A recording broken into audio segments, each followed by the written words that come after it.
Boys, today, me and my friends built the castle of Elsinore from Hamlet for my English final project. I'm going to be telling and showing you our build progress, as well as giving you a walkthrough tour of the castle, explaining scenes and design choices as we go. While I have you here, only about 1% of the people who watch my videos are actually subscribed, so if you're interested in seeing more videos, go hit that button. Now, enjoy, and let me take you through the world of Hamlet Constructed. Open your eyes.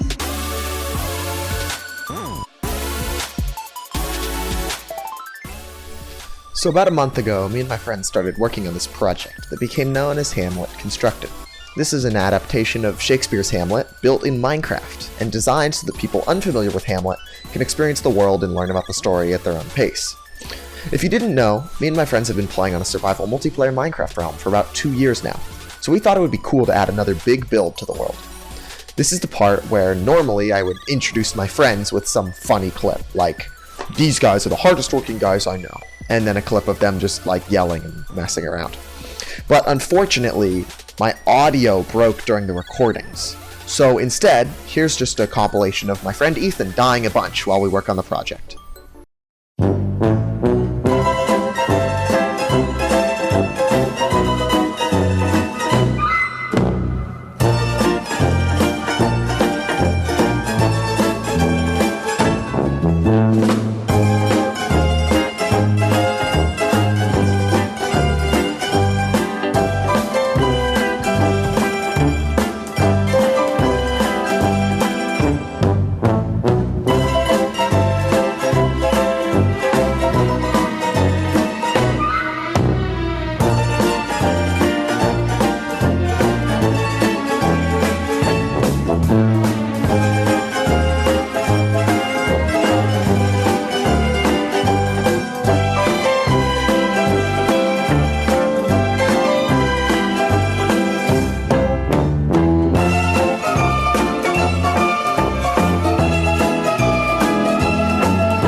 After some brief summonings, I got my group together, and we busted out a quick Google Doc and then got straight to work.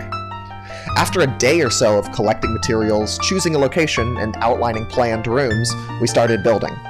The Monkey King, Lucky Tucker 1, also known as my friend Ethan, was in charge of walls and exteriors because he has more experience in that field than the rest of us. Meanwhile, myself and my sweaty friend got to work putting together the rooms. The main feature of this build is rooms from Hamlet, with armor stands representing all the different characters, so you can explore the castle and see the story unfold for yourself. I decided to start work from front to back, and immediately started working on the Great Hall.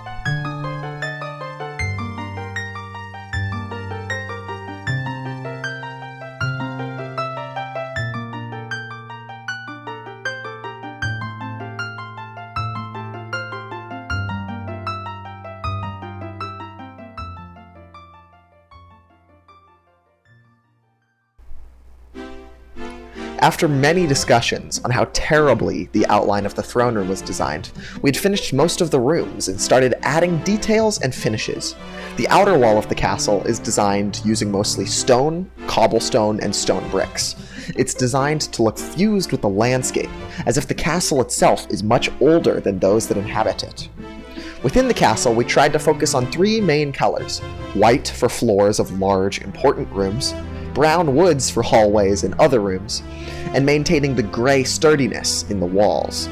The main exception to these are the stage in the Great Hall, which was specifically designed by my friend Gavin, a theater expert, in order for it to simulate a real theater as best as possible, and the chapel, which was meant to stick out as it features the critical turning point for Hamlet in the story. After finishing the room's functional designs, we got to work on subtle design additions. These are my specialty. Adding subtle design features to all the rooms was super fun, and I would recommend keeping an eye out for those details in the tour later on in the video. After adding details, it was time for the most important part, the armor stands. Basically, each scene has characters from the play, and each character has an armor color that represents them, and these armor stands take a really long time to set it up, so here's a montage.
And after all that, we're done.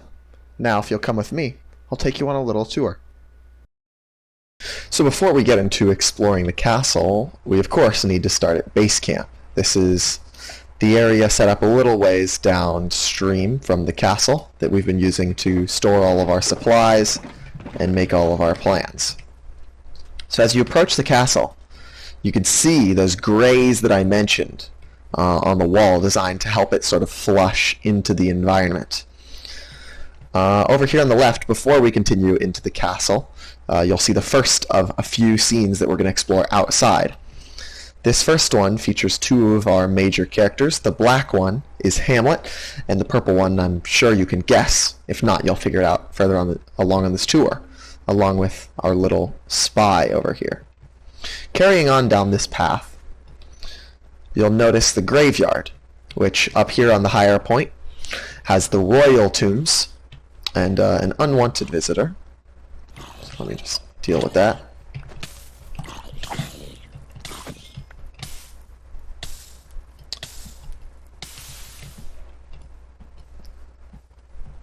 Some royal tombs, including a freshly carved one with a new headstone just set. Over here we have Hamlet admiring the skull of his favorite performer, as well as his friend, and our favorite gravedigger, telling us some funny, but probably, knowing Shakespeare, pervy jokes. Down here lower we also have all of these other gravestones. This area looks a lot better during the night with all of these subtle lights set up hanging from the trees, but maybe we'll be able to come back there later in the tour. Moving back towards the castle, you see this river here is an entirely man-made river that we manually dug, and then this bridge is kind of this shaky bridge in which in a sense also represents kind of the connection between the world of the play and the outside world. So Hamlet's escape is sort of getting away from the outside of the play itself, in a sense, to reflect. But entering, the first thing you'll notice is this large black entranceway. Designing a castle gate in Minecraft is usually pretty difficult. So we have these chains here to replace kind of a trellis that we can't really include, some hanging lanterns, but just making it black in order to represent that it's a little different instead of having, a drawbridge or anything like that. The first thing you'll notice is immediately to the left is this chapel, which is designed to stand out. It's made of a bunch of different types of wood. And inside you'll notice a very, very important scene, Claudius's confession and Hamlet's realization of his father's murder. Across from it we have this stable, lots of horses. This one's my friend's favorite. These are purchasable horses, but it seems that the tender isn't here right now. Moving on, we're going to start over on the left wing, where we have some working places. Then we'll move over to the right wing, where we have some bedrooms, and then finally we'll go to the main attractions of the castle. First we have the war room and the army barracks. Lots of swords, preparatory armor, bedding, map, planning, etc. And right across the way we have a food storeroom with, well, not a lot of food right now, but some hanging meats being prepared, some vegetables and fruit being chopped up in this kitchen. A nice open space, fireplace, furnace, sturdy brick floor.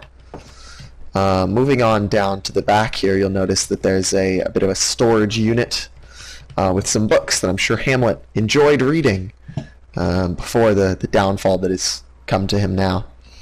Carrying on up through this staircase, you'll see we have this large throne room, very ornate, fancy floors, a crest of arms, and Polonius expressing to the king and queen his concerns about Hamlet's current experiences. Moving on to the right wing of the castle, we have some of the bedrooms. First, here, the servants' quarters. None of them are here right now. They must be busy. And then we have Laertes' quarters, who appears to be meeting with someone important. Also note a sword. It might be important later, perhaps. Who knows?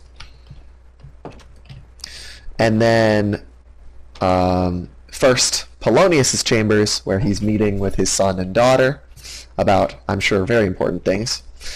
And Ophelia's chambers, where someone appears to be storming off and is kind of pushing her out of the way.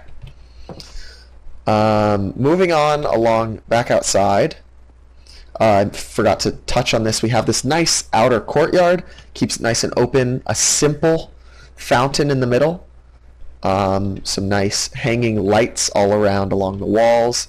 Moving up this way onto the wall walk, you'll notice you can see the graveyard off to the side, the river, the walkway, the bridge, some guards here doing their guarding duties. They must be having a very important discussion, or, maybe just shooting the shit.